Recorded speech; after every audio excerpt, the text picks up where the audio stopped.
señor Eliseo. Ahí está. Sí, bueno. En el nombre del Padre, del Hijo y del Espíritu Santo. Amén. Amén. Señor, te damos gracias por este día, Señor, que nos permitiste hoy caminar todo lo que nos pusiste a nuestras manos sin merecerlo, Señor. Cuídanos, Señor. Cuídanos donde quiera que andemos. Protégenos por todo lo que hay en estos días, Señor. Y a todos los demás, Señor, que los cubra, Señor. Protégelos, Señor, y a nosotros que estamos aquí reunidos, Señor, aprendiendo tu palabra. Aunque nos dicen y nos dicen, nos grabamos todo en un segundo y se nos olvida todo, pero de algo nos ha de quedarse. Gracias, Señor, por este día. En el nombre del Padre, del Hijo y del Espíritu Santo. Amén. Bueno, pues vamos a continuar con este Evangelio de San Juan. La semana pasada estamos hablando, lo último que hablamos fue acerca de lo que Juan presenta tres momentos de la gloria de Jesús. Creo que fue lo último que hablamos. Hablaba el primero acerca de los signos de sus obras. Entonces, los grandes milagros, la obra que hizo, ese era el número 1. El número 2, hablamos acerca de la exaltación de la cruz, que ya nos hablaba en el capítulo 3, del versículo 14 al 16, y también en el capítulo 19, también pues nos hablaba, ¿no?, acerca de la exaltación de la cruz. Y también en el número 3, que nos hablaba acerca del regreso del Padre, porque sabían que no era aquí su casa eterna, sino tendría que regresar al Padre. Y ese es para que nos enseñe también a nosotros que estamos de paso en este mundo, y que vamos de regreso, o sea que salimos del Padre y regresamos otra vez al Padre. Lo mismo que pasó con Jesús, salió del Padre, se encarnó en el vientre de la Virgen María, como ya lo hablamos en el capítulo 1, versículo 1, y su vida transitoria y regresó otra vez al Padre. Entonces que esta es una casa temporal. Diríamos que es como un hotel, ¿no? Un hotel nomás va de visita, duermes y tienes que desalojarlo. Lo mismo es en nuestra vida aquí. Entonces creo que fue lo último que hablamos la semana pasada, y luego lo que sigue, pues nos sigue hablando acerca de la semana inaugural, que ya se cierra con el milagro, la semana inaugural. Aquí encontramos dos hechos importantes, ¿no? La semana inaugural, que hace que convierte el agua en vino, y al final de su vida. El final de su vida, que también hace lo que es la Eucaristía, ¿no? La última cena. Esa es la semana en la cual pues Jesús la hace el jueves. Lo apresan el viernes, es sentenciado y crucificado y muerto, ¿no? Entonces eso es lo que nos ayuda a nosotros, cómo se presenta ahí y cómo se presenta también al final, haciendo pues los dos grandes milagros, el primero y el último que hace terrenalmente, ¿no? Aunque después sigue haciendo más milagros, pero terrenalmente el primero y el último son los que cierran el círculo. Y luego llegamos a lo que es las reflexiones, que vamos a hablar ahorita a continuación, que es reflexiones.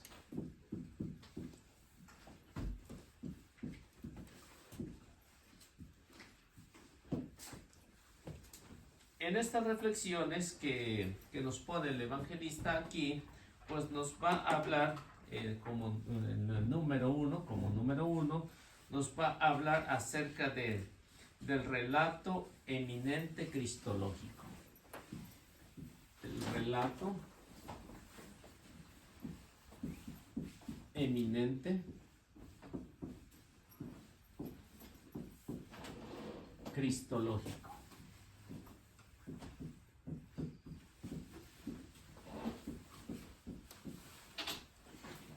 En este relato eminente cristológico, encontramos que hay dos protagonistas.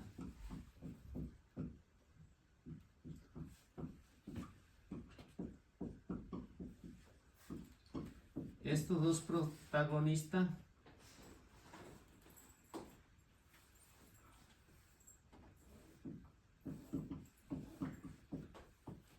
son, en primer lugar, pues encontramos, ya saben que es Jesús, y en segundo lugar encontramos a su madre,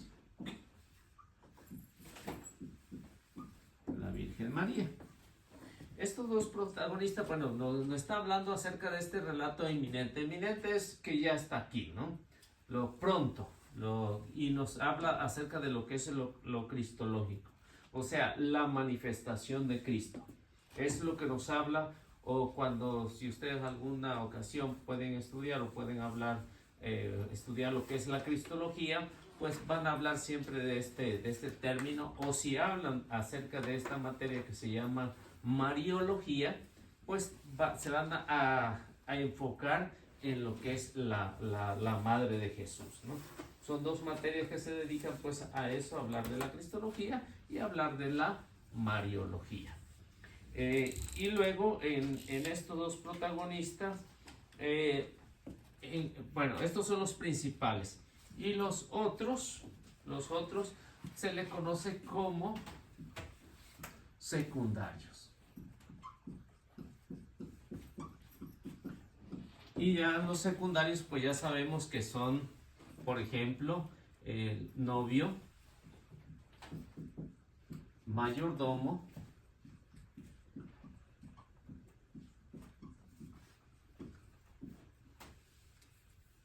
a los apóstoles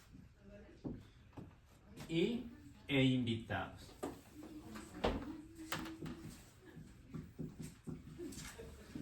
Ya todo esto son secundarios. Estos, por lo pronto, pues no nos interesan mucho, ¿no? Porque ya son secundarios. Pero los que sí van a resaltar aquí, pues son Jesús y su madre. Son los protagonistas. Y en esto que nos habla acerca de lo que es lo secundario, bueno, también pues encontramos aquí, lógico, ¿no? Que es la novia, ¿no? La novia. Pues que la novia, pues en realidad, pues no se menciona para nada, ¿no? Pues, ¿cuál sería el fin de ahí, no? Que siendo un matrimonio, pues no se menciona casi nada a la novia, nada más, ni la novia dice nada, ¿no? Pero por la sencilla razón que todos ellos son personajes secundarios. O sea, y aquí en este caso, ni el novio habla, ni la novia habla, el único que habla es el mayordomo, ¿no? El maestresala es el único que va a hablar. Pero de ahí en fuera, pues ya es lo que nos dice que es lo secundario. Y el novio, pues al menos encontramos que por boca dice ahí, pues que es el vino mejor, ¿no? Que se ha dejado. Pero de ahí, pues no encontramos nada acerca, o pues ya no nos siguen mencionando más de eso. La razón es porque ya sabemos qué es lo que pretende el evangelista, hablar acerca de la novia de Jesús, que es la iglesia. Por eso es que ya se va a referir a un matrimonio como Cristo y la iglesia, que San Pablo en sus cartas siempre va a mencionar que Cristo es el esposo y la iglesia es la esposa. Y lo va a hablar muchísimas veces, ¿no? Lo va a hablar, incluso lo va a comparar, si ven la carta a los Efesios, ¿no? Entonces lo va a comparar en el que dice, así como Cristo amó a la iglesia, los esposos deben de amar a su esposa. Así que son las recomendaciones. Luego tenemos, luego encontramos lo que ya, bueno, ya leímos la semana pasada, que los sirvientes obedecen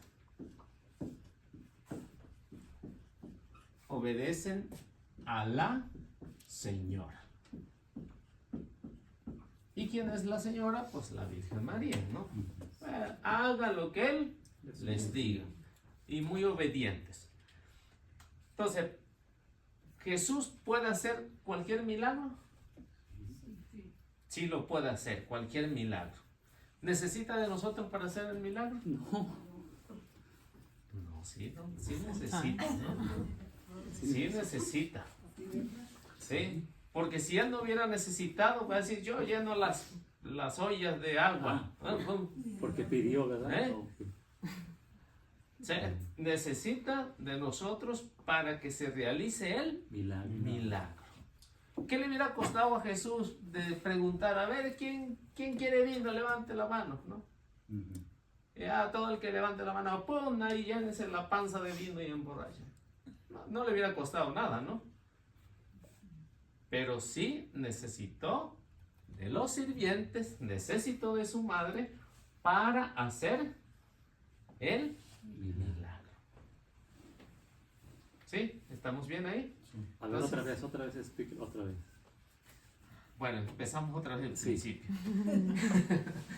¿Jesús necesita de nosotros para hacer el milagro? Sí. Ya sabemos que sí. Porque si Él hubiera dicho con una sola palabra, llena los botes de agua, ¿no? Los 600 litros los llena con una sola palabra. Llénese eso. Así como hizo en la creación, que se haga el mar. Se hizo el mar, ¿no? O sea, al inicio de la creación, Dios no necesitó a nadie. Hizo los animales, que se hagan los animales, los peces del mar, las aves del cielo, y se hicieron, ¿no? Que se ponga un astro mayor acá, se puso el sol.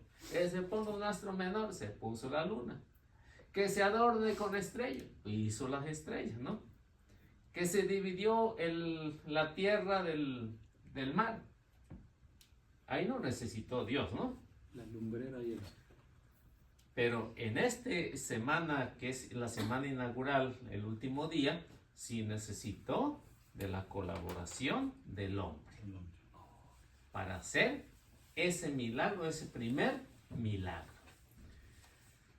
O sea que no es para impresionar, sino que todos somos colaboradores para que se realice el milagro. Y si se dan cuenta, muchos de los milagros de Jesús necesitó la colaboración de otros, ¿no? Por ejemplo, el tullido que bajaron, rompieron el techo, ¿no? Oh, sí. Para que se hiciera el milagro, tuvieron que hacer el agujero. hacer un agujero y que los hombres lo bajaran. Para hacer el milagro, por ejemplo, de la hemorroísa, ¿qué necesitó? ¿Ya han escuchado ese relato, no? Yo. No, es el amor. Una mujer que tenía flujo de sangre hacia... el manto, ¿no? Le tocó el manto. ¿De qué necesitó Jesús ahí? Pues del manto, ¿no? Necesitó del manto. ¿Por qué? Porque eso la mujer pensó, con solo tocar el manto, seguro que quedó sana. Y efectivamente, ¿no? Quedó sana. Entonces, la mayoría de los milagros, por ejemplo, en el caso de la multiplicación de los panes, ¿no? 5 panes y 2 pescados. Necesitó de la colaboración para que se hiciera un grande milagro. Necesitó la colaboración de que alguien pusiera Pusieron los 2 pescados y los 5 panes. Okay. Ya, la mayoría de los milagros, Jesús necesitó la colaboración. No es que no lo pudiera hacer, sino que Él hace colaborador al hombre para que se realice el milagro. No, sí, entonces cuando preguntó por eso dije que no, porque me confundí, ¿verdad? Cuando ya hizo la creación no ocupó de nosotros, ¿cierto? Sí. Entonces preguntó, dije, no, entonces no ocupa, pero ya lo explicó. Oh, ok. Sí, y ahora sí. Entonces, para que de aquí en adelante, ya después de cuando la llegada de Jesús, pues ya necesita de la colaboración de todo. O sea, por ejemplo, hay una persona que está enferma, ¿no?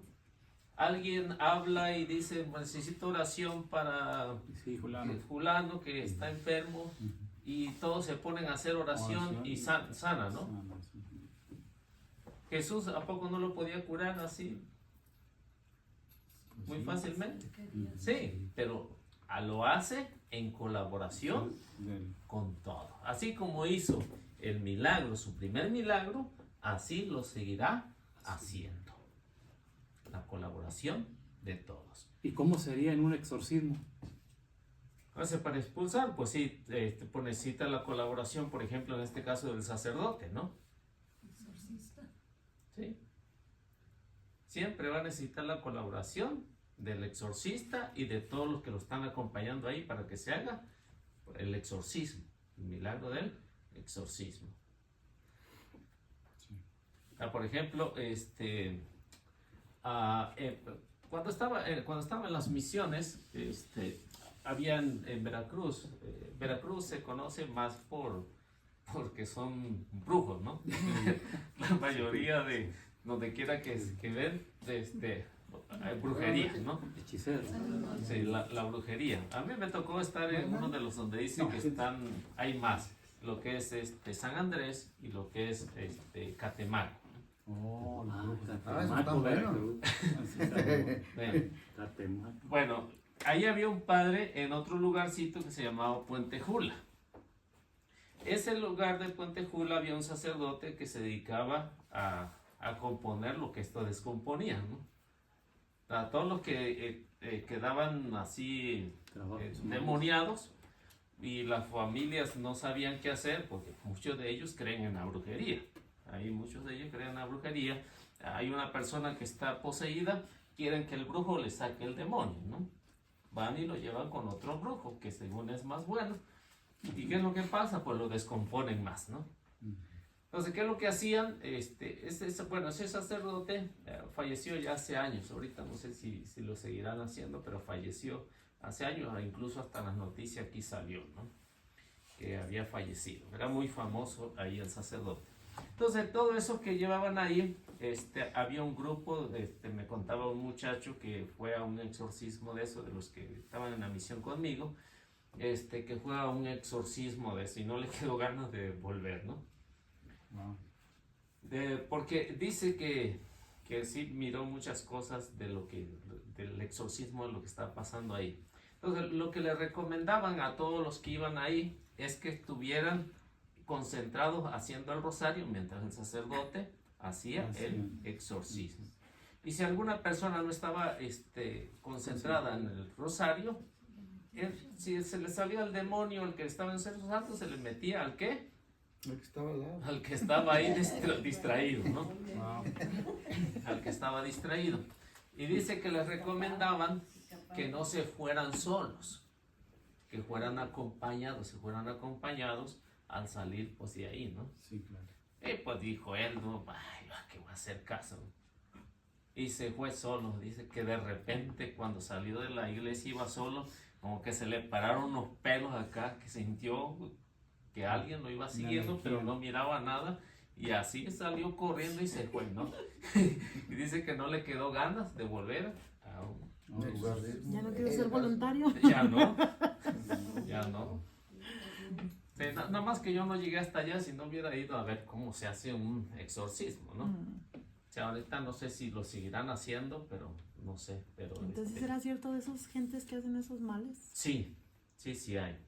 Y a mí me tocó una experiencia ahí con una casa que nos quedamos con un señor ahí. Pues, él nos contó su historia de que tenía algunos enemigos ahí. Y le hicieron, le hicieron algo. Él dice que le hicieron algo, que le hicieron que se volviera homosexual. Wow. O sea, él no quería, pero sentía eso. Y luego dice que una vez iba pasando ahí una parroquia muy bonita ahí en Catemaco, en una parroquia muy bonita, y dice que iba pasando en una mañana, la misa es a las 6, era a las 6 en aquellos años, no sé si ahorita será a las 6 de la mañana, y que iba pasando y que de repente como que algo lo atrajo y se metió a la misa. Y en ese, cuando se metió a la misa, sintió que se le había quitado un peso de encima. Y luego pues hizo una confesión y empezó a ir a misa todos los días. Y se le quitó eso, dice.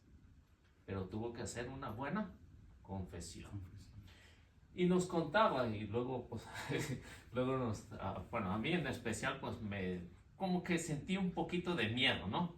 Sentí un poquito de miedo porque dice, pues yo vivía cerquita del que me había hecho el mal y que de repente así nada más se le prendió una cobija que tenía, se le prendió el fuego y se le quemó, y nos las enseñó, yo no le creía y nos enseñó, mira, todo esto se quemó cuando todo esto estaba pasando. Y ahí la tenía de recuerdo, la cobija, la hizo un hoyo, la quemaron.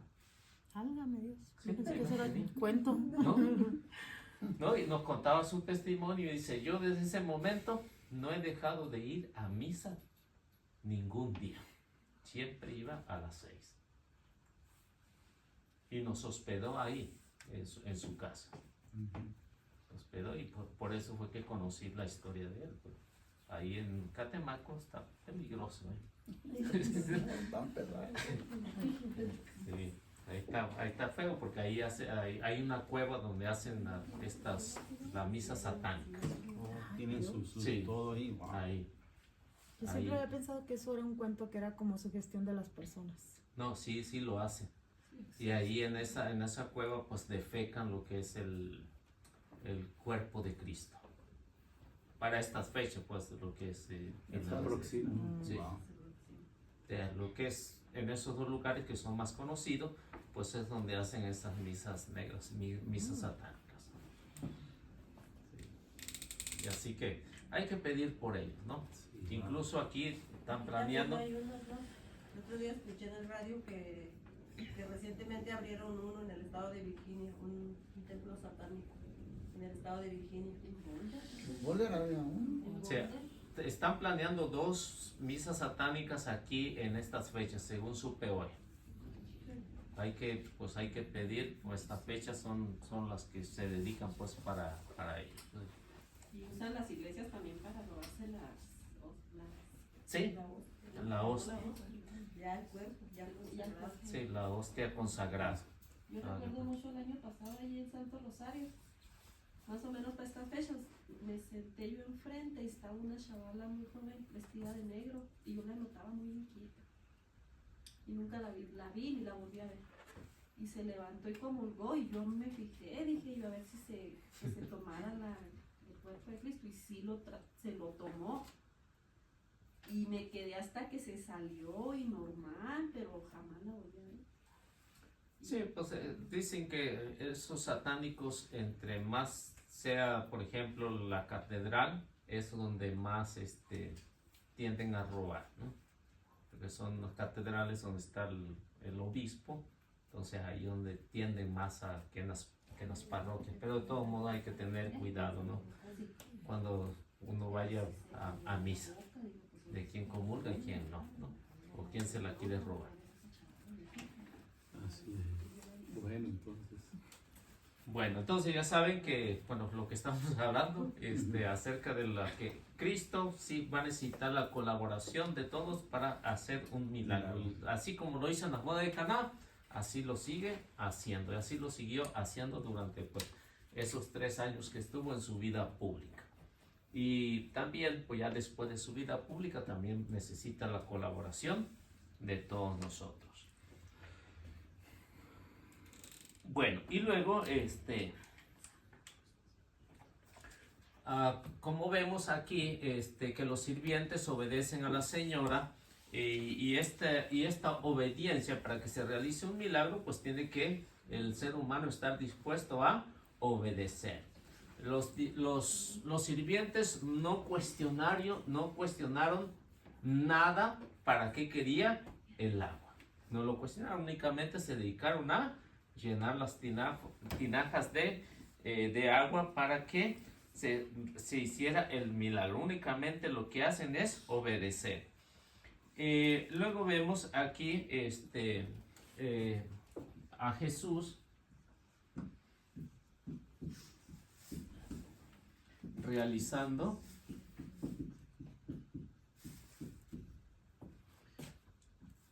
su primer milagro. Y también encontramos a los discípulos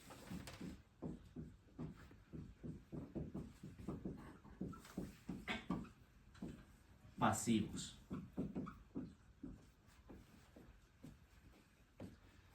Observadores.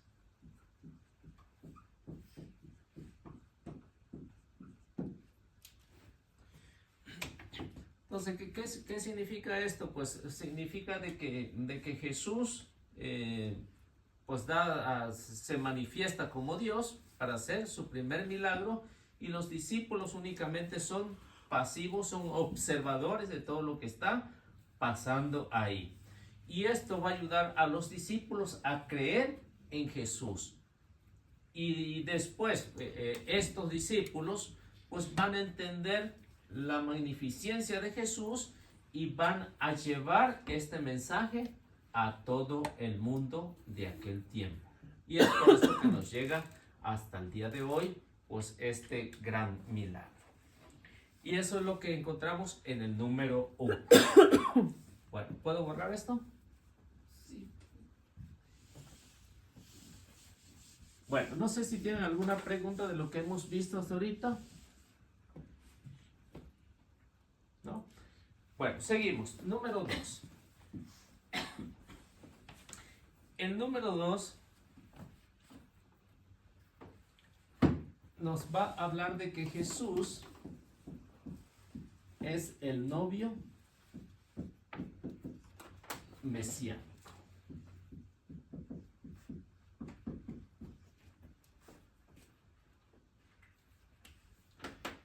Y nos menciona que es el último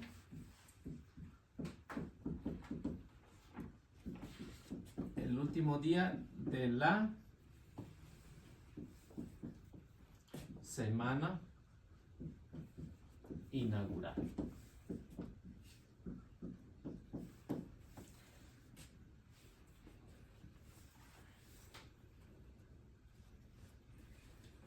Y nos dice que la fiesta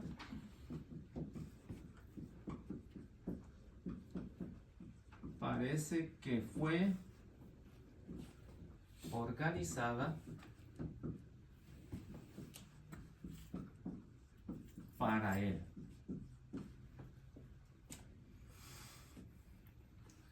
Y aquí es lo que encontramos: el vino nuevo,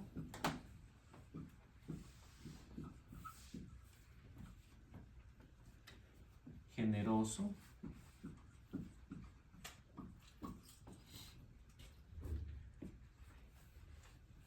milagroso y abundante.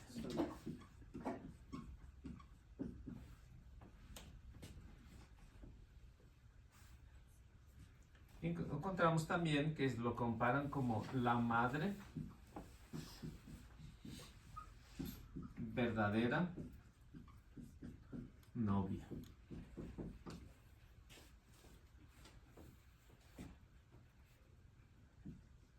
Que lo acompaña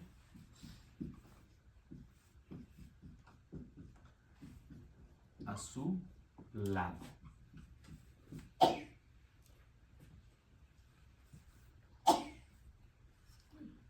Que es su Hijo y Señor.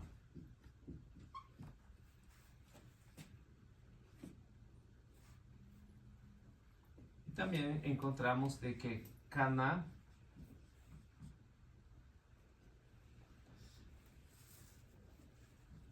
es el inicio de la boda mesiánica.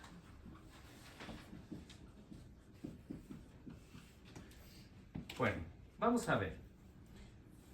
Entonces, este último día de la semana inaugural, pues nos va se va a reflejar, ¿no? Se va a reflejar prácticamente por esta fiesta que en sí, como lo miran los estudiosos, es que es organizada para él.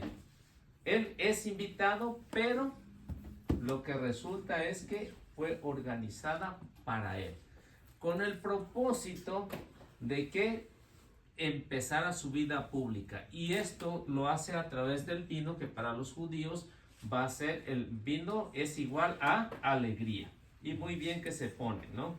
Ya después de algunas copitas se ponen bien contentos, ¿no? Bien alegres. Pero este vino va a ser nuevo, no va a ser como los demás. No va a ser de esos vinos que tenían añejos ahí. Que dice que yo nunca he probado, nunca he tomado, pues.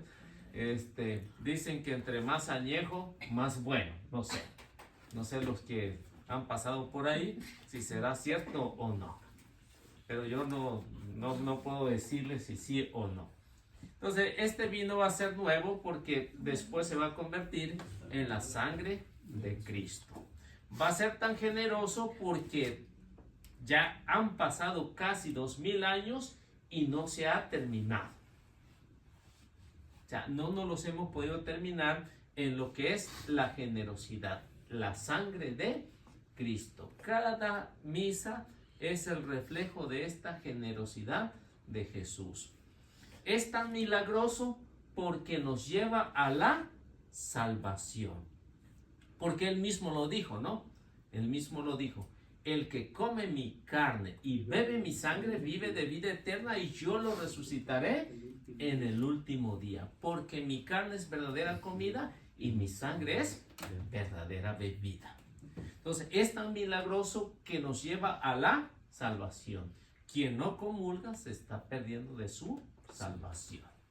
Se lo está perdiendo. Y estos milagros son abundantísimos. Es decir, que todos los días uno puede ir a misa o puede comulgar. Aquí a lo mejor no hay misa en todos los días, ¿no?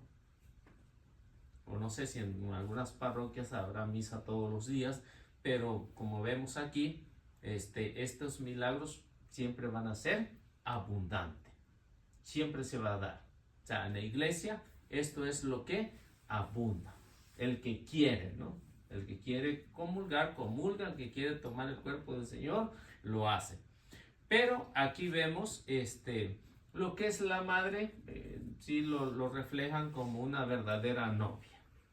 O sea, desde el principio de la creación vemos a Eva cayendo en pecado y vemos a la nueva Eva salvando pues a la humanidad. En este caso salvando a la novia de los novios del gran desorden que había. Pero aparte de ser su hijo, es también su Señor. Porque necesitó del Señor para poder regresar al cielo. O sea, que es su hijo y al mismo tiempo es su Señor. Entonces, Caná va a presentar o se va a hacer el inicio pues de esta era mesiánica que nos habla el evangelista. Entonces, la boda mesiánica, las bodas del Cordero. Y luego, bueno, seguimos.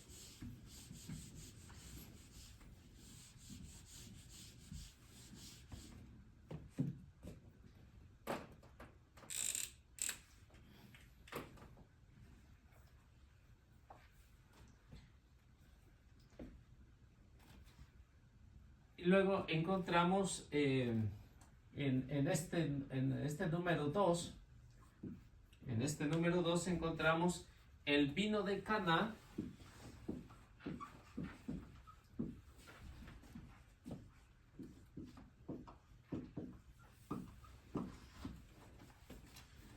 símbolo de la nueva alianza.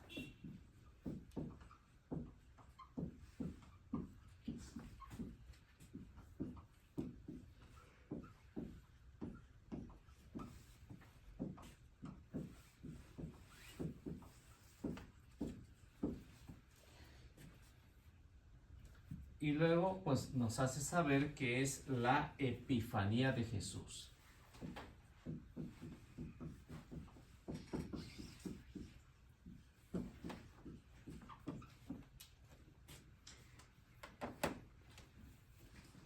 Y nos menciona que hizo brotar la fe en Sus discípulos. sus discípulos.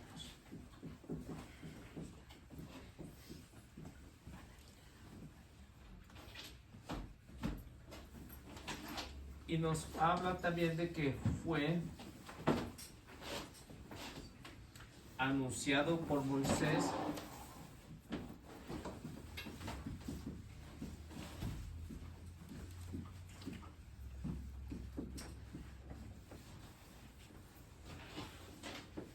y los profetas.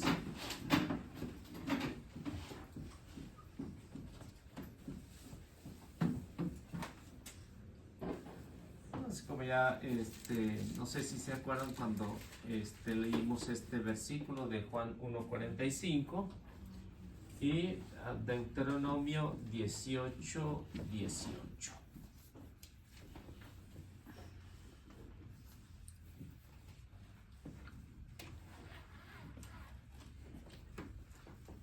Entonces, esto lo que vemos aquí es el símbolo de la nueva alianza.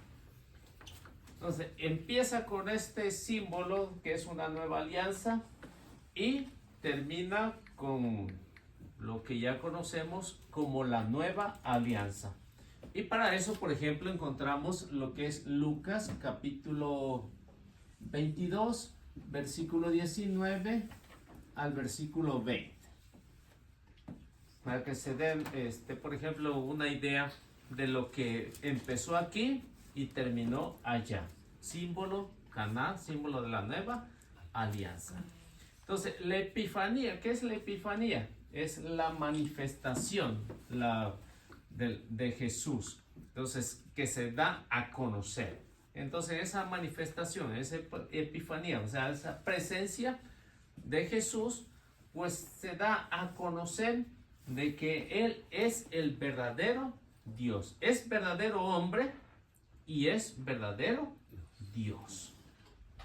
Verdadero hombre porque caminó, fue invitado, comió, tomó también vino en la boda. Y esto es lo que encontramos aquí. Aparte de eso, nos habla de que sus discípulos, muchos de ellos, pues hasta ahí no creían. O sea, muchos de ellos tenían esa mentalidad como todo judío, ¿no? Como todo judío, pretendían que a la llegada del Mesías, alguno de ellos, pues iba a ocupar un puesto importante ahí. Los judíos, la mayoría, tenían esa idea muy equivocada de que cuando llegara el Mesías, pues iba a formar un buen gabinete, ¿no? Para terminar con sus enemigos. Pero como ven, no sucedió así. Entonces los discípulos ahí en ese primer milagro tienen esto que nosotros conocemos como la fe. ¿Y qué es la fe, no? Es algo que no podemos ver, pero sin embargo lo podemos sentir y lo podemos ver en las demás personas, ¿no? La fe se tiene que ver. Todos los milagros que hizo Jesús siempre decía, por tu fe se haga esto, ¿no? Siempre Jesús va a hablar de esto y esto se ve reflejado en los discípulos. Cuando se habla de discípulos, se habla de apóstoles, es lo mismo, ¿ok? Es lo mismo. La palabra apóstol significa llamados. Y la palabra discípulo, enviados. O sea, que Jesús los llamó, los preparó y luego los envió. Vayan por todo el mundo. Marcos 16:15 o Mateo 28:19. Es el mandato. Entonces, eso se tiene que cumplir, ¿no? Porque ya en el Antiguo Testamento, pues ya se hablaba de que vendría un Mesías, vendría un Salvador que salvaría a la humanidad. Tanto los profetas ya lo habían hablado, como Isaías, como Jeremías, como Daniel, todos esos profetas ya habían hablado de Jesús. Incluso, no sé si tienen ahí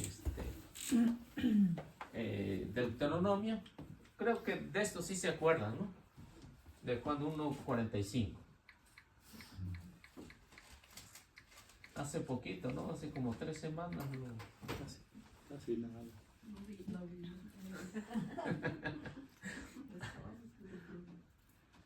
Bueno, a ver quién tiene 1:45. Felipe se encontró con Natanael y le dijo: hemos hallado a aquel de quien escribió Moisés en la ley y también los profetas. Es Jesús, el hijo de José de Nazaret. ¿Felipe conocía el Antiguo Testamento? Lo conocía muy bien. Cuando tienes encuentro con Jesús, dice, esto ya lo habían hablado los profetas y lo había hablado Moisés en la ley. Ahora, si tenemos una idea, por ejemplo, no sé, los que tuvieron en el Evangelio de San Mateo, ¿no? Hay algunos que miro aquí que ya estuvieron en el Evangelio de San Mateo. Jesús habló de la ley de Moisés. Sí habló, ¿no? Capítulo. De capítulo 5, ¿no? Capítulo 5 del Evangelio de San Mateo habló acerca de la ley de Moisés. Capítulo 5 y capítulo 6, pues ahí se ve reflejado de que Jesús alude a la ley de Moisés. A ver, ¿qué tiene Deuteronomio? Yo haré que se levante de en medio de sus hermanos un profeta, lo mismo que hice contigo. Yo pondré mis palabras en su boca y él les dirá todo lo que yo mando. ¿Tenía razón Moisés? Sí. Moisés, pues en sí no habla de un Mesías, ¿no? Sino habla de un profeta. Haré surgir delante de ustedes a un profeta. Y todo lo que yo se los he dicho, pues él lo va a hacer, se va a cumplir. ¿De quién estaba hablando Moisés? De Jesús, ¿no? Entonces, si estamos hablando más o menos del año 1250 antes de Cristo, ¿cómo es que Moisés tiene esta experiencia? Porque Moisés era uno de los profetas y hablaba acerca de la ley. Y ya se ve reflejado en Mateo 5 con Deuteronomio 18:18. Y esto es lo que nos trata o nos dice el Evangelio de San Juan. Entonces, la relación que hay entre lo que vemos aquí como Moisés, que no llegó a la tierra prometida, ¿no? Y luego vemos a Jesús, que él sí prometió la tierra prometida. Así que aquí encontramos al antiguo Moisés y acá encontramos al nuevo Moisés, libertador. Por eso dice que los sacó y los llevó. Moisés sacó de la esclavitud al pueblo, 431 años que estuvieron en Egipto. En Egipto, y ahí estuvieron como esclavo. ¿Qué es lo que viene a hacer el nuevo Moisés? Viene a sacar a su pueblo de la esclavitud del pecado y llevarlos a la tierra prometida, que es la gloria eterna. Yo creo que es todo lo que nosotros queremos ir, ¿no? Entonces, así se compara en lo que es la boda de Cana. Luego,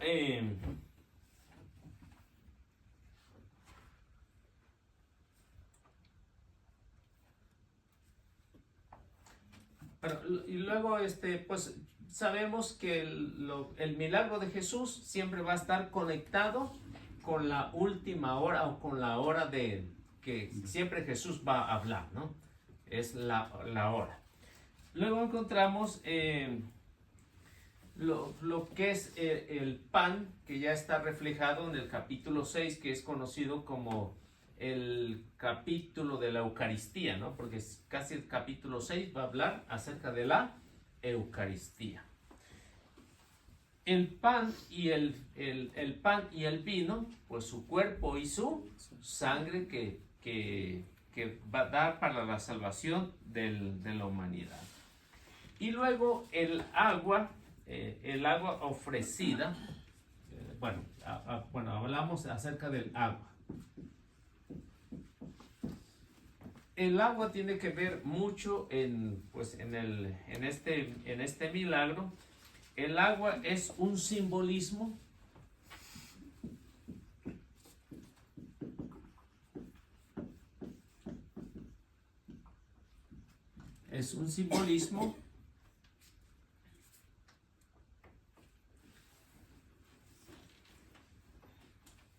es para la purificación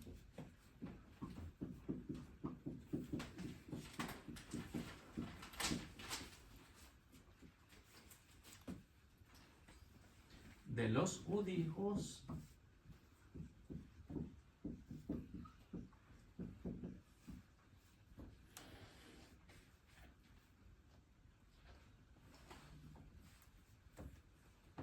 y fue convertida en vino. Entonces, como ven, esta agua no es cualquiera, ¿no? No es cualquier agua se está hablando aquí. Entonces, es el simbolismo de lo que va a llevar a la purificación, es decir, a la santidad. Porque aquí, pero para los judíos era una purificación exterior. ¿Qué es lo que va a reflejar aquí? Que si ustedes ven al final de la vida de Jesús, cuando el soldado longino atravesó el costado, ¿qué salió? Agua y sangre. Eso es lo que va a reflejar aquí. Esta agua no es cualquier agua porque va a llevar a la purificación. El que tenga sed, venga a mí, decía Jesús. Luego, pues se va a ver reflejado también en el encuentro de la samaritana con él, ¿no? Sí. Acerca del agua también. Entonces, el agua puede significar vida o también puede significar muerte. Ah, caray. ¿Sí? El agua, dependiendo cómo sea, ¿no? Cómo sea, para qué fin. Por ejemplo, en el diluvio. Okay. Un ejemplo. ¿Qué significó para unos y qué significó para otros? Salvación y muerte. Para Noé y su familia, vida. Y para los demás, muerte. ¿Sí estamos bien ahí? ¿No? Entonces, por eso es que esta agua no es cualquier agua, porque va a significar, para el que quiera purificarse, se va a purificar. Y eso es lo mismo, sí, porque ya hablamos, o vamos a hablar después vamos a hablar acerca del bautismo, ¿no? ¿El bautismo se usa agua? Sí, se usa agua. Esa agua que se usa en el bautismo no es cualquier agua. Es el agua que puede purificar.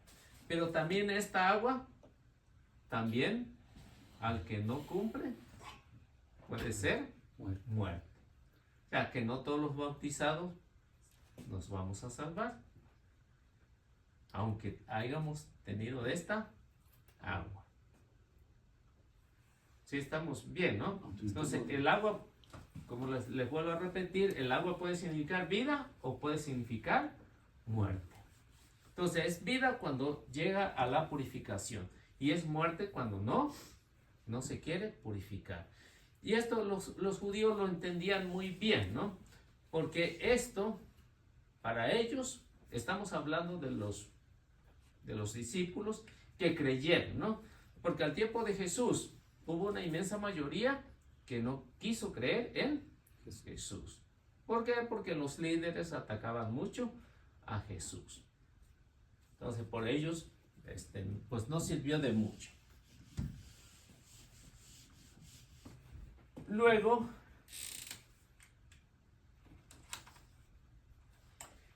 bueno, encontramos que el agua que será esta agua va a ser sustituida por la sangre del Cordero. Esa sangre del Cordero para algunos va a ser motivo de salvación y para otros va a ser motivo de escándalo o de perdición. Para los que realmente creyeron en ese tiempo en Jesús, pues hizo un significado totalmente diferente. Pero para los que no quisieron creer, pues de nada sirvió.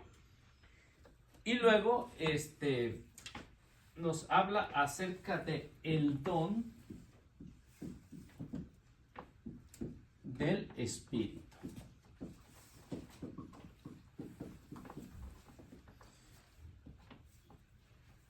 Este Espíritu, Espíritu Santo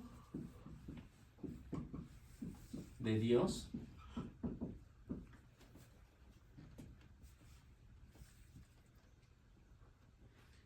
designa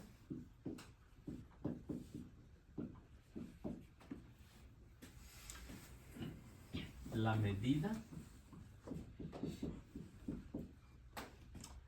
a los creyentes.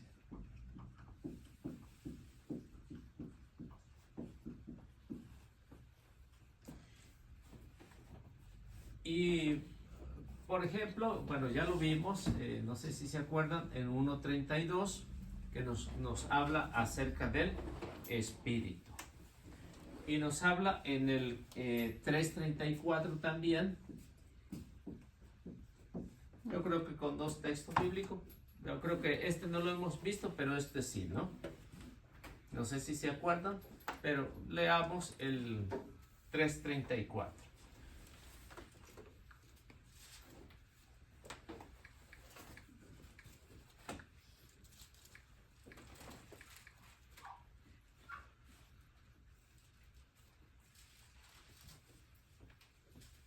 Aquel que Dios ha enviado habla las palabras de Dios y da el Espíritu sin medida. Entonces, ¿de quién se está hablando ahí? De Jesús, ¿no? Entonces, aquel que Dios ha enviado manda al Espíritu que da a todos sin medida. Es decir, que el Espíritu no era muy conocido en el Antiguo Testamento.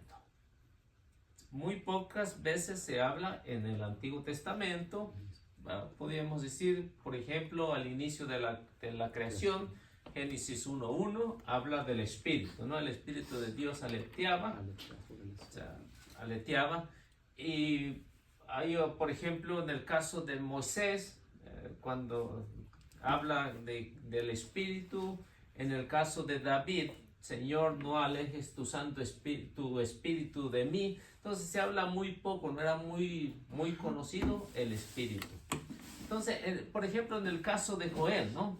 El caso de Joel, que es el capítulo 3, versículo 2 al versículo 4, ya empieza a hablar un poquito más del Espíritu Santo, ¿no?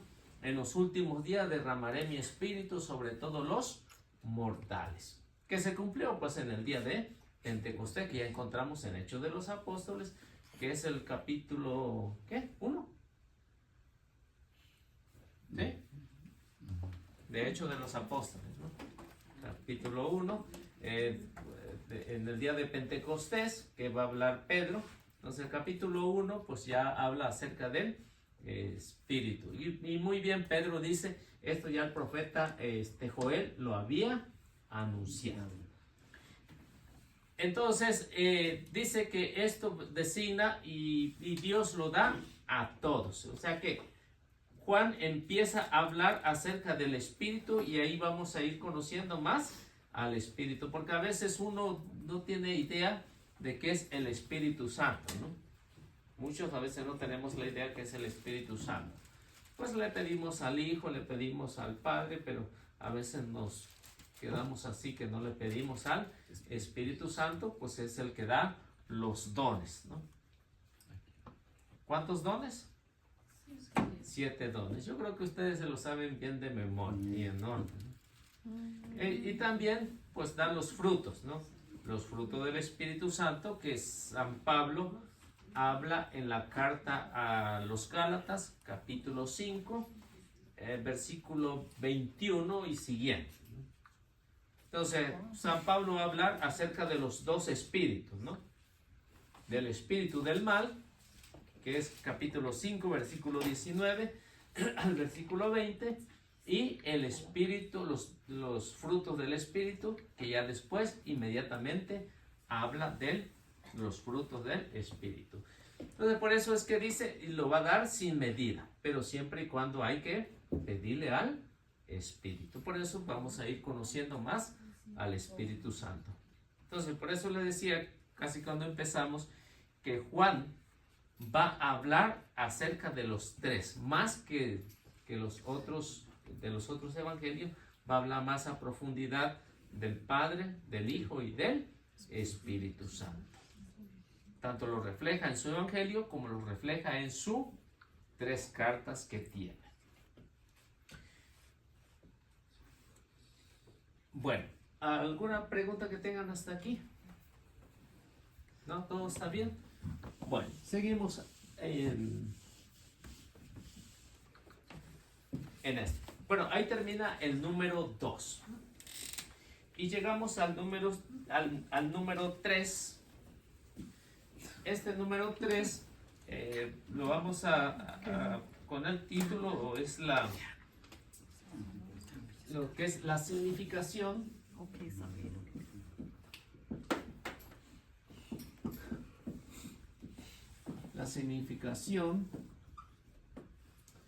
mariológica.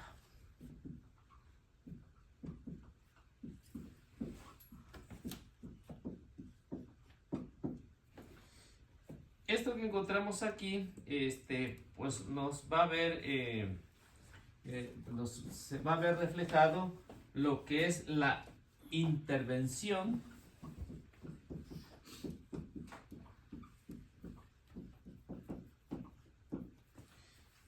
la intervención explica el orden. Bueno, la intervención explica el orden doctrinal.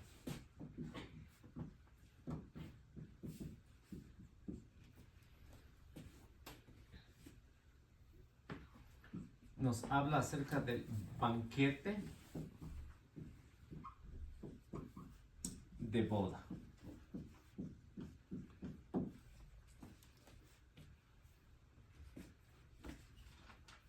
Y luego nos habla que el vino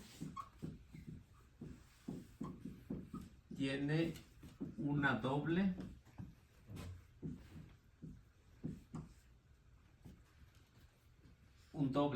no es una doble, un doble valor. Y este doble valor pues se va a ver reflejado en lo que es milagro y signo. Y lo ponemos en orden, que es milagro. ¿Cuál es el significado? Milagro es la manifestación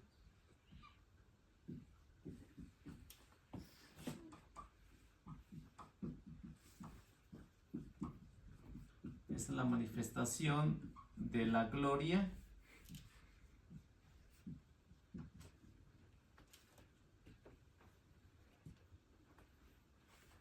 y fe.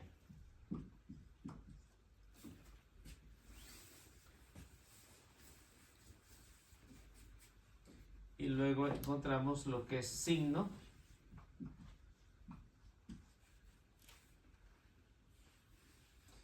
es sangre de Jesús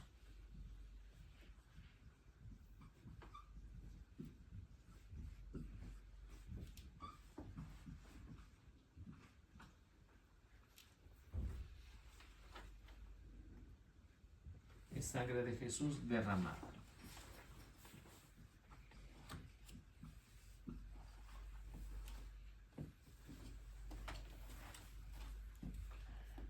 Bueno, entonces en esta significación de lo que es la Mariología o Mariológica, pues vemos aquí lo que es esta intervención.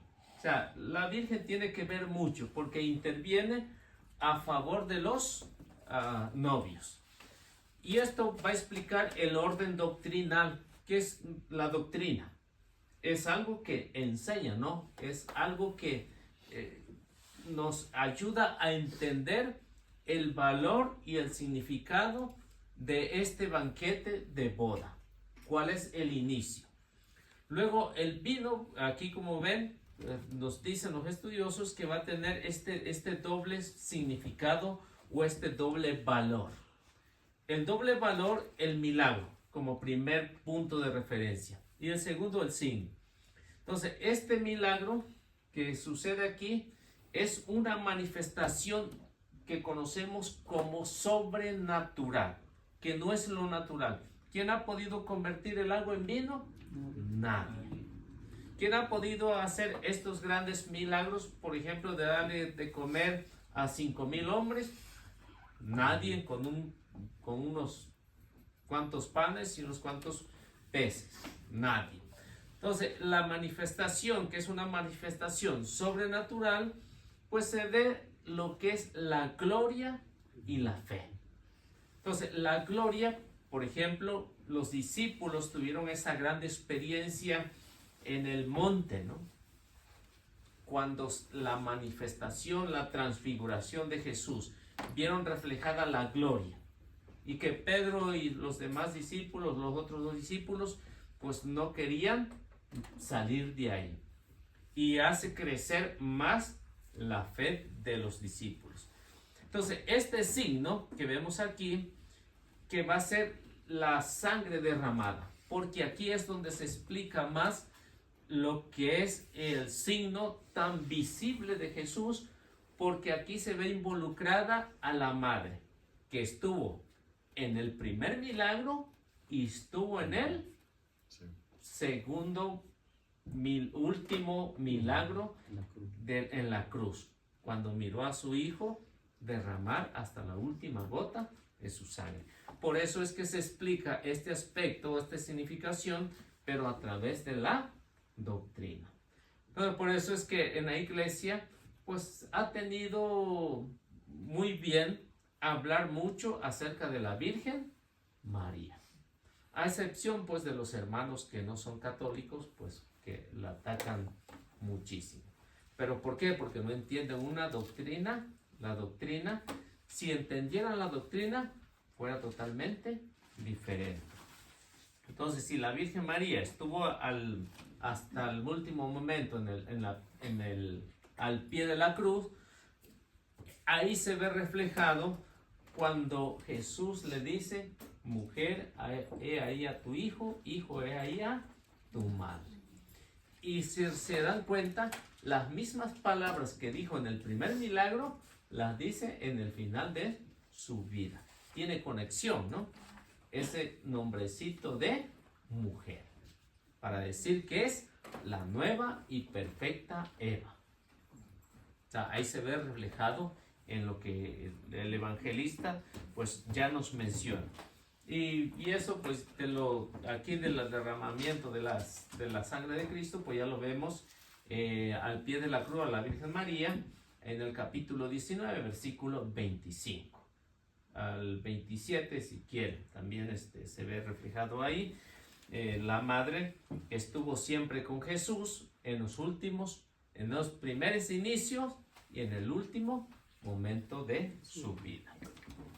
Entonces, ¿alguna pregunta que tengan de lo que hemos visto hasta aquí? ¿No? ¿Todos están bien? Entonces ya entendemos lo que es el gran significado de lo que hablando de la Mariología.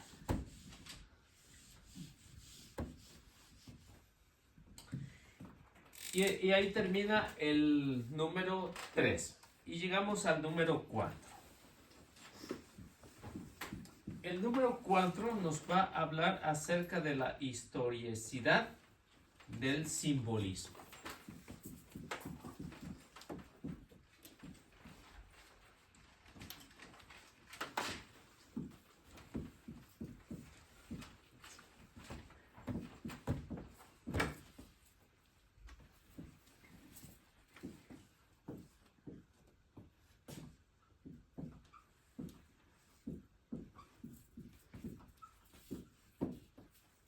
Esta historicidad de lo que es el simbolismo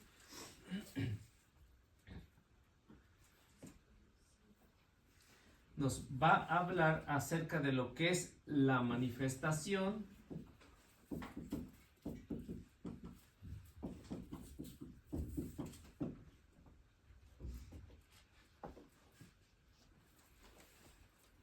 mesiánica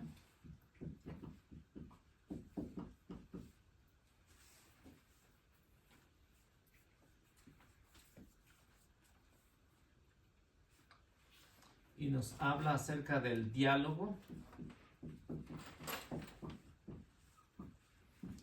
entre Jesús y su madre.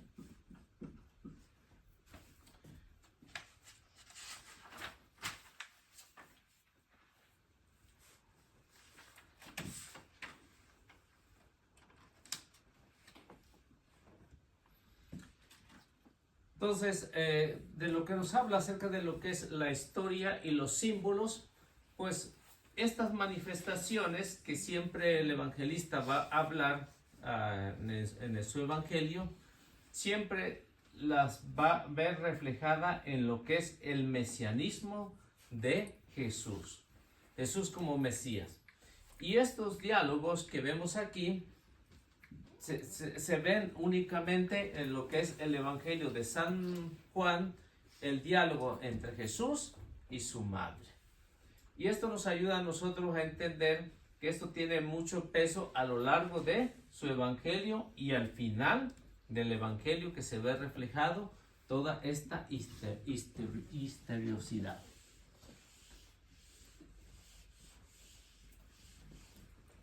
Bueno.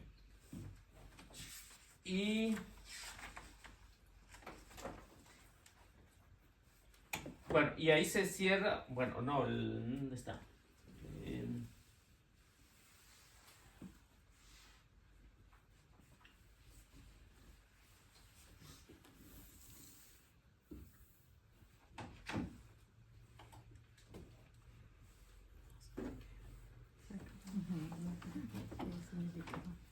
Bueno, y vamos a entrar en lo que es el versículo 12. Entraremos ahorita, versículo 12. Estamos en el capítulo 2. Entramos en el capítulo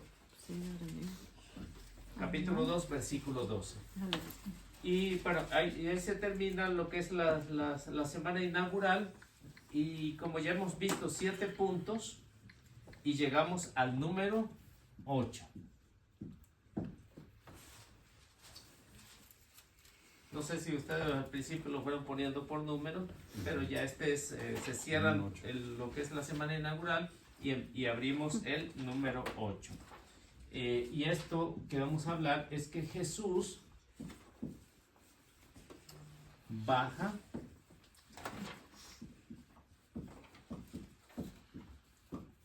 a Cafarnaúm.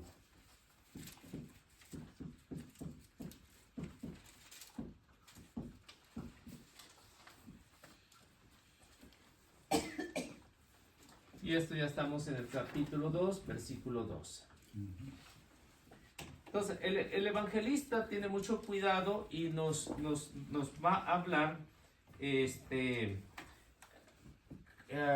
cambio, Jesús, nos dice que Jesús Jesús cambia de domicilio.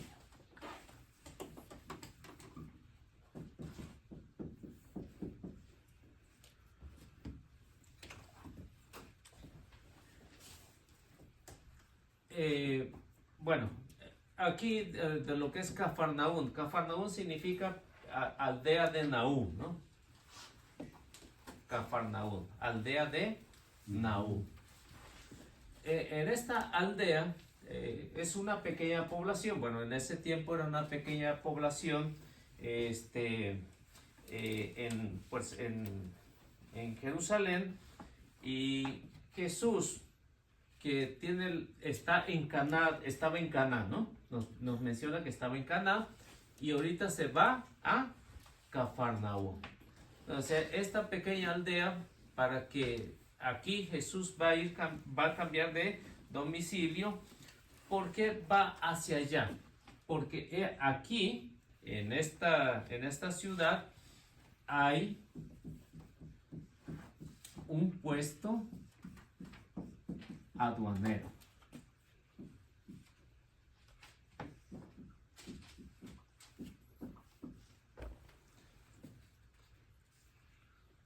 Este puesto aduanero que encontramos aquí, hay mucha actividad.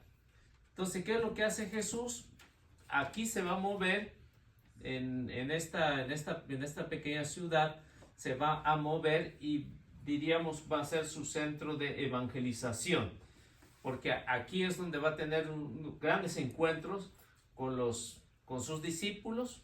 Ahí incluso va a llamar a algunos de los que están aquí en este puesto aduanero. Este puesto aduanero pues era controlado por los romanos.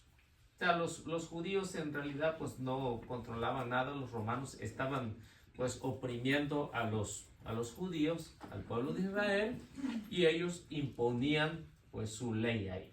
Entonces este puesto aduanero, como nos los menciona, bueno, podemos ver Mateo capítulo 9, versículo 9, a ver qué nos dice.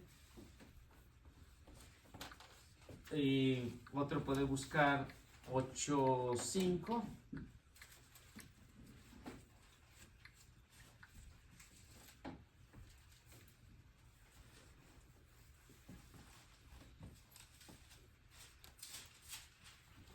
Entonces, todos estos puestos aduaneros, pues ya aquí empieza una actividad misionera. Jesús, después del milagro, empieza esta actividad misionera y se va a ir pues a diferentes ciudades, ¿no? Tratando de convencer a su raza de que Él es el Mesías. Muchos van a creer, pero muchos no. A ver qué nos dice 9:9 Mateo. Jesús, salirse de allí, vio a un hombre llamado Mateo en su puesto de cobrador de impuestos y le dijo: sígueme.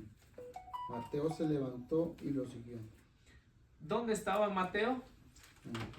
En este puesto aduanero.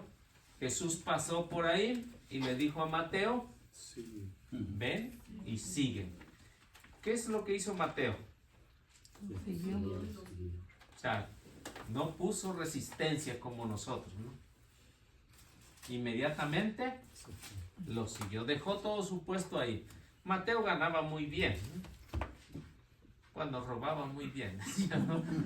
Robaba muy bien, porque eso es a lo que se dedicaban pues los aduaneros. Los ponían ahí los romanos, ellos cobraban y se quedaban con una buena parte. O sea, nada más lo que tenían que reportar ganancias y quedarse también con muchas ganancias ellos, ¿no? Y después Mateo va a hablar de que en su mismo evangelio cómo era su vida, ¿no?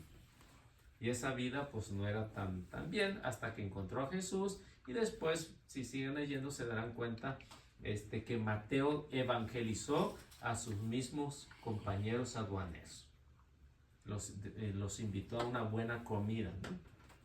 Y de ahí pues cambió la vida de Mateo. ¿Qué dice 8:5? De Mateo, ¿verdad? Sí. Al entrar Jesús a Cafarnaúm, se le acercó un capitán de la guardia suplicándole. ¿Le sigo? Ahí vemos a la llegada, dice, cuando entró a Cafarnaúm, ¿qué encontró ahí? Un capitán de la guardia. Un centurión, o un capitán. Un centurión es un jefe que tenía un puesto y tenía a su mando 100 soldados. Por eso se le llama centurión. 100 soldados a su mando. Y dice que al llegar Jesús, pues se encontró con este señor que estaba ahí en Cafarnaúm. Entonces, como ven, una bienvenida para Jesús cuando llega a Cafarnaúm. Encuentra a este aduanero y encuentra a un soldado, hay un jefe de los soldados, centuriones. Entonces, por eso es que sabemos que esta instancia aquí a Jesús le sirvió de mucho, porque ahí empieza su actividad misionera. Bueno, Mateo, ¿qué decía? Que de Nazaret, ¿no? ¿Qué? Ahí. De Nazaret bajó a Cafarnaúm, ¿no? Sí. El mío no dice así. ¿No? Nada más dice al entrar. Bueno, entonces hablemos que nos hablaba de Caná, ¿no? De Caná a Cafarnaúm. De Caná a Cafarnaúm, donde tiene ese encuentro con esos discípulos. Bueno, a ver, ¿qué nos dice 4:3? Sí.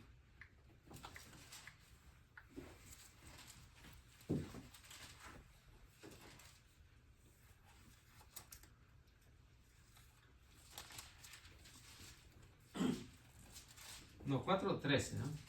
4:13. 4:13.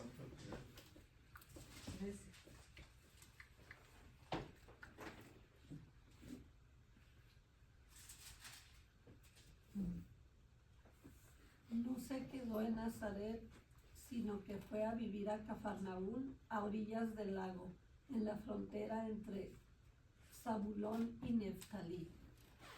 Bien, dice que no se quedó, bueno, Jesús, ¿no? Está hablando de Jesús, que no se quedó en Nazaret, sino que se fue a vivir a Cafarnaúm. Porque Cafarnaúm, puerto marítimo, donde se distribuían todos ahí. Y había mucha actividad. Por eso, ¿qué es lo que hace Jesús? Se mueve a Cafarnaúm para empezar su vida misionera ahí. Y lo hace con esta razón de que anteriormente, ya los que estuvieron en el Evangelio de San Mateo, Mateo nos va a decir que para que se cumplieran las escrituras estuvo en Nazaret, y para que se le conociera como el Nazareno. Después de esto, ya que se le conocía como Nazareno, pues ya traslada su residencia acá a Cafarnaúm, y es ahí donde va a tener ese encuentro. Y bueno, si leyeron 2:12, ¿no? Pues entonces vamos a ver qué nos dice 2:12.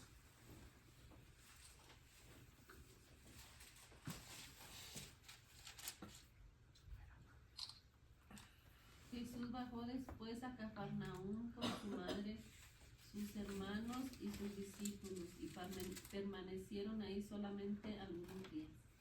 Entonces, Juan, ya que regresamos a Juan, nos menciona de que Jesús bajó ¿con quién? Con su madre, sus hermanos y sus discípulos. Aquí hay una cuestión con respecto a los hermanos separados. Porque dicen, miren, aquí el evangelista está hablando de que Jesús bajó con su madre y sus hermanos y sus discípulos. Dicen, ellos hacen la diferencia. No, el escritor sagrado no está diciendo que son hijos de María. Porque el evangelista está hablando muy claro que dice, bajó Jesús con su madre. ¿Qué es ¿cómo si hubieran sido hijos de María, cómo lo diría el evangelista? Bajó con sus hijos. Mi mamá y mis hermanos. Mi madre y mis hermanos. Bajó Jesús con su madre y los hijos de su madre. Pero hace la diferencia que bajó con su madre y sus hermanos. Entonces, ¿por qué lo escribe así? Porque en este lenguaje no hay una palabra para decir primo, para decir sobrino. No hay una expresión en este lenguaje. Este lenguaje, un significado que no tenían los judíos en su lengua, es que a todos los familiares le decían hermanos. Estos que menciona aquí son primos de Jesús, no son hijos de la Virgen María. Por eso el evangelista hace la diferencia. Incluso, si ustedes pueden ver el capítulo 1 del Evangelio de San Mateo, ahí se darán cuenta en la genealogía de Jesús y muy bien habla el evangelista. Ahí. Si María hubiera tenido más hijos, el evangelista, ¿qué le hubiera costado de decir? Son hijos de María. Pero dice, son hermanos de Jesús. Y sus discípulos, ¿quiénes eran sus discípulos?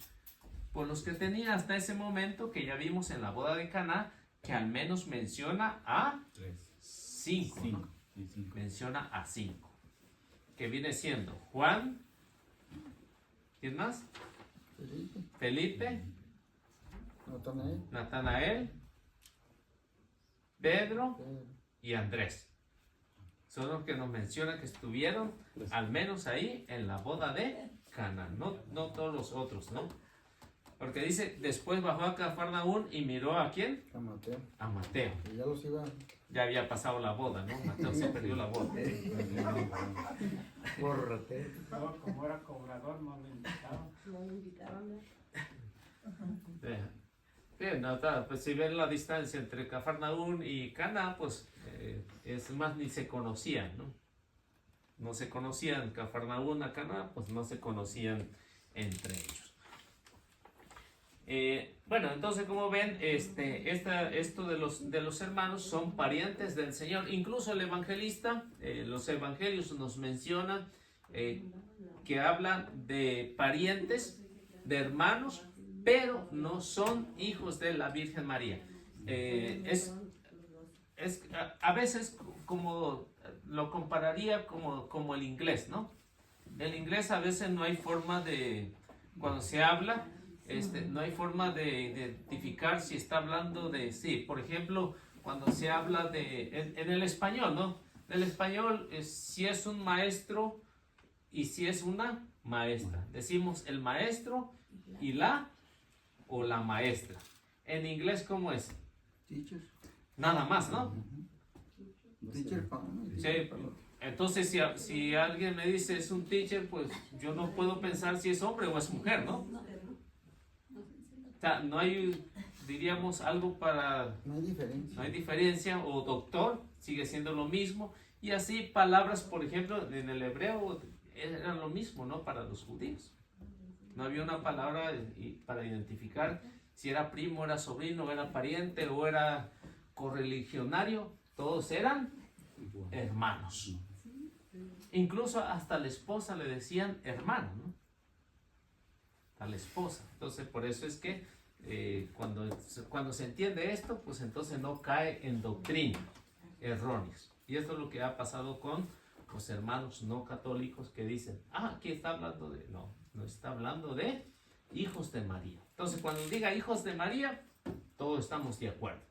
Y ellos mismos se llaman hermanos. También, así que,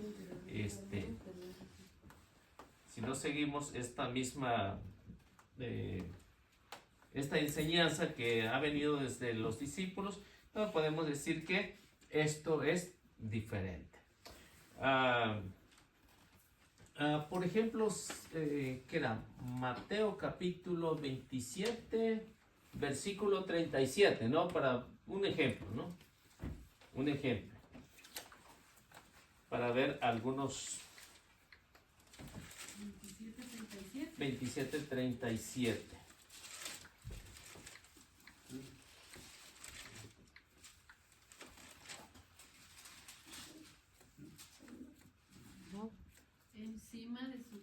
había puesto Mateo. Sí, No, a ver, es 55, 27, 55. también estaban allí observando todo. Algunas mujeres desde Galilea habían seguido a Jesús para servirle. 56.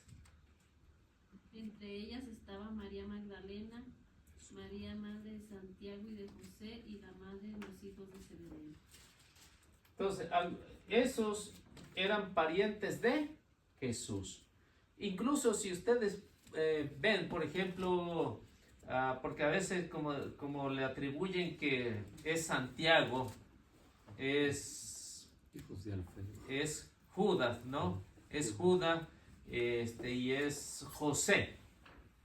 Al menos le atribuyen 3.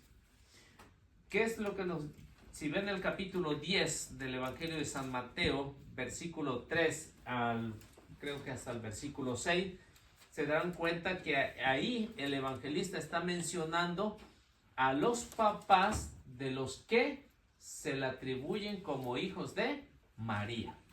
Pero no es así, ¿no? Por ejemplo, en el caso del primero Santiago, su padre es Alfeo, ¿no? Y el segundo Santiago que menciona, su papá es Zebedeo, ¿no? O al revés, algo así. Vamos a verlo mejor, ¿no? ¿Cuál es? 10:3. ¿En Mateo? Sí. 10:3 al 4.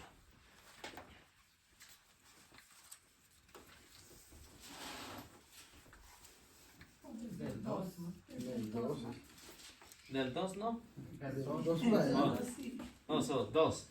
Versículo 2. Estos son los nombres de los 12 apóstoles. El primero, Simón, llamado Pedro, y su hermano Andrés.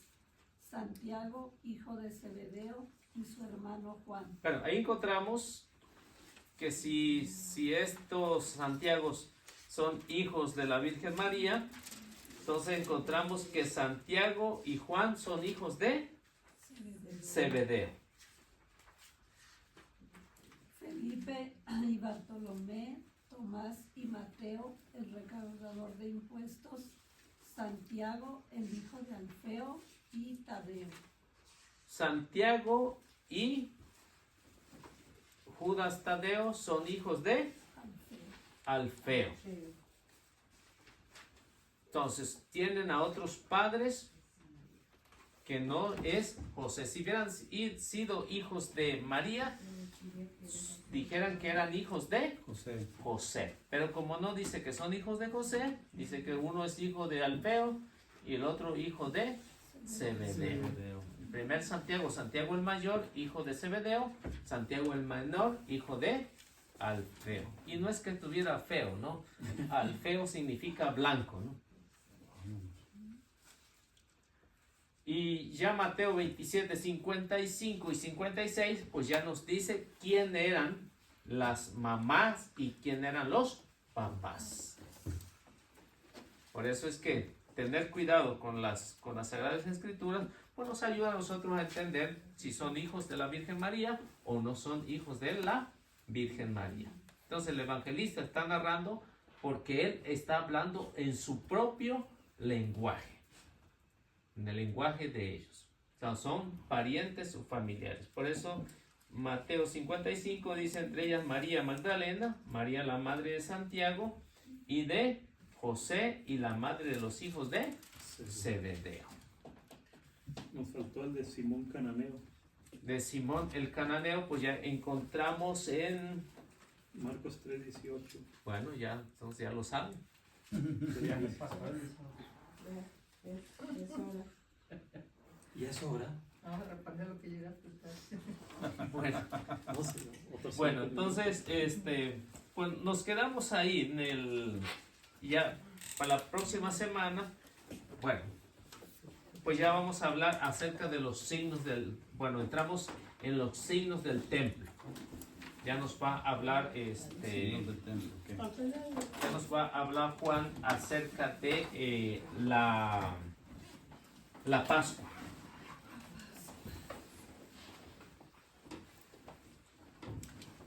En el que los otros discípulos la ponen pues ya al final de casi de la vida de Jesús. En cambio Juan por orden teológica la pone en este orden. Entonces, bueno, hagamos la oración.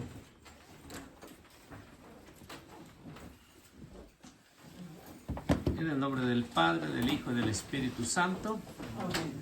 Amadísimo Señor, gracias por permitirnos terminar una vez más aquí en este estudio de tu discípulo amado.